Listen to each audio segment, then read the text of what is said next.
ما تسمعونا حسكم. ايه اللي جرى عندكم؟ يا ليلة رد على المستبد. النهارده بالتلاتة الاهلي يقسو على الزمالك بثلاثية نظيفة، منهم الحراق. ايوه الحراق اللي انتم متضايقين منه وعمالين تتكلموا عليه، هو كهربا الفولت العالي. الواد ده ربنا كرمه اقسم بالله، بعد 6 شهور ما بيلمسش كوره. وشوف سبحان الله، اخر ماتشين ينزل يبتدي ان هو يسجل، ويوم ما يسجل كمان يسجل في الفريق الايه المنافس اللي كان فيه، بيقول لك بيته التاني، عشان بعدها محمد شريف المخيف يرزع له كده جونين. ايه يا ابني وانت ما بتشتغلش غير قدام الزمالك؟ يلا بقى سمعونا الحس بتاعكم والتصريحات اللي بتطلع، عشان احنا بقالنا مده ما ضحكناش بصراحه، عشان نيجي بقى الفتره اللي جايه نقعد نقول احنا ما عندناش رعاه، اصل اللعيبه كانت مجهده شويه، اصل المدرب اصل يا عم انتوا شوفوا لعيبتكم. ونيجي بقى نرجع ونقول لك اصل التحكيم تحكيمي، ادينا جبنا لكم تحكيم اجانب، الحكم الاجنبي بتقولوا ان انتوا بتعرفوا تلعبوا معاه وبتكسبوا، جبنا لكم حكام اجانب عشان بعد كده ما حدش يتكلم ويقول لك اصل التحكيم كاني وماني. بس قبل اي حاجه خلينا نبدا الحلقه واقول لكم مساء الخير عليكم، عم زينهم بيحييكم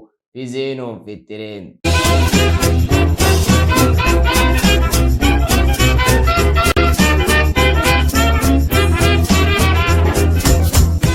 وقبل اي حاجة لو انت اهلاوي انزل تحت يلا واعمل لايك جديد جدا، عشان النهارده اللايك ب3. نيجي بقى نتكلم للماتش تكتيكيا والمدرب وفنيا وفي كل حاجه. اول حاجه كده، انا اول ما الماتش كان هيبتدي كنت خايف وقلقان، احنا كنا داخلين بغيابات يا جدعان، وكنا قايلين ان الاهلي مش هيفوز. وطبعا الغيابات دي كان في اغلبهم في خط الدفاع، اكرم وكريم وعبد المنعم ومحمود متولي، لا وكمان السوليه، ونضيف على المستشفى دي كمان برونو سافيو. يعني انت مفروض داخل الماتش اقوى مننا وهداك هيبقى احسن مننا، بس احنا لعيبتنا رجاله بتسد في اي حاجه اذا كان احتياطي او اساسي، وده برضه بيفرق في العقليه، عشان احنا مش بنحط في دماغنا حد ولا نقعد نركز معاه، احنا الرد بتاعنا بيكون في الملعب، عشان كده لما ردينا ب3. نيجي بقى نتكلم كرويا. فالشوط الاول احنا كنا اول ربع ساعه ماسكين الماتش لحد ما معلم كولر عمل تكتيكاته كده وقال لك سيبوا الكره للزمالك وسيبهم كده نستفزهم كده بدنيا، ونخلي البدنيا عندهم كده يقع شويه شويه. بالرغم ان احنا جات لنا كام كره خطيره، وان الشوط الاول ما فيهوش غير كام كوره كده يتعدوا على الصوابع، اذا كان من هنا ولا من هنا، اذا كانت كوره دونجا ولا الكره اللي جات للاهلي في العارضه. فكان الشوط الاول الفريقين كده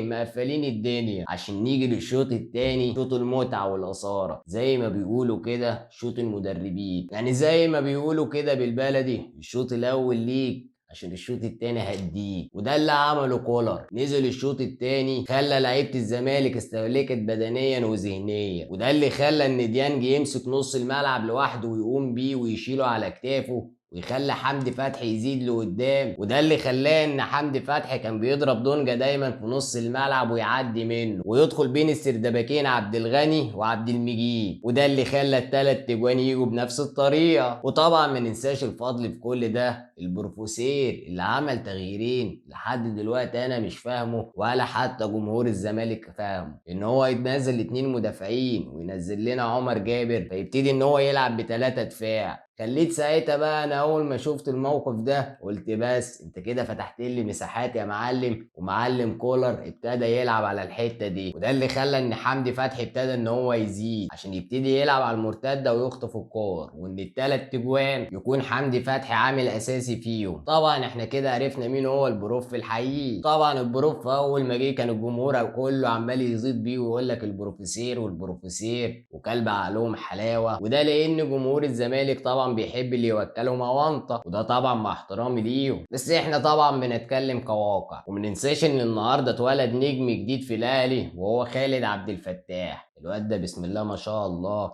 اول ما نزل الماتش كان مهزوز شويه، بس اول ما خد الثقه ابدع. وما ننساش وش السعد علينا شيكابالا اللي وقف اول ما يسخن على الخط ابتدى جه الجون التاني. والله العظيم انا بتفائل اول ما بشوفه كده بينزل الملعب بطمن وبقول خلاص احنا كده ضمننا الفوز. تسالني وتقول لي ليه؟ هقول لك لاعب بينزل بيركز مع الجمهور وبيسيب الماتش مستني منه ايه. فانت بالنسبه لك كده كانك بتلعب قدام الفرقه التانيه ناقصه واحد. واعتقد ان دي رساله لشيكابالا ان الكره لما يجي يستلمها وتعدي من تحتيه ان هو كده ما ينفعش لاعب في حجمك ان هو يكمل لحد دلوقتي. المفروض يا ابني ان انت تعتزل وتركن في الجيرك. وده طبعا مع احترامي ان انت لعيب ومهاري وكل حاجه، بس انت اللي حطيت نفسك في مقارنه مع الجمهور، لان اللي بيحط نفسه مقارنه مع الجمهور هو اللي بيخسر زي الهاني سليمان كده. اما بقى زيزو فانا ما شفتوش طول الماتش، قعدتوا تقولوا زيزو زيزو زيزو ولا شفناه. اما بقى امام عاشور بالقدر ان هو كان لاعب ممتاز وعامل ماتش كويس، بس ديانج كان حاطه في جيبه،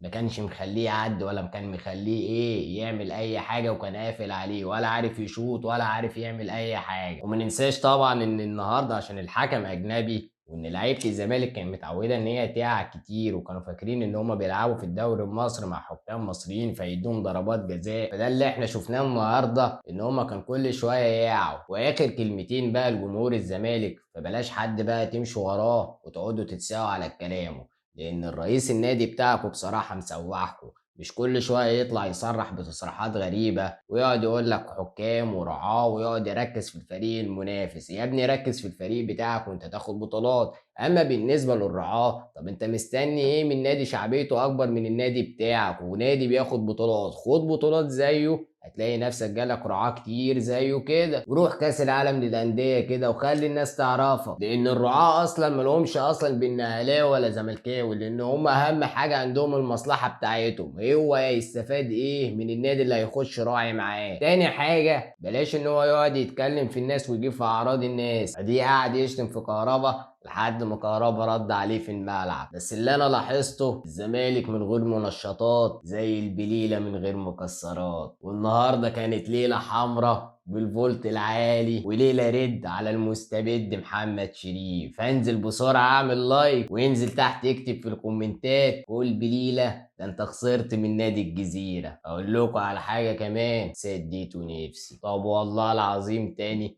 ما انا مكمل الفيديو. سلام.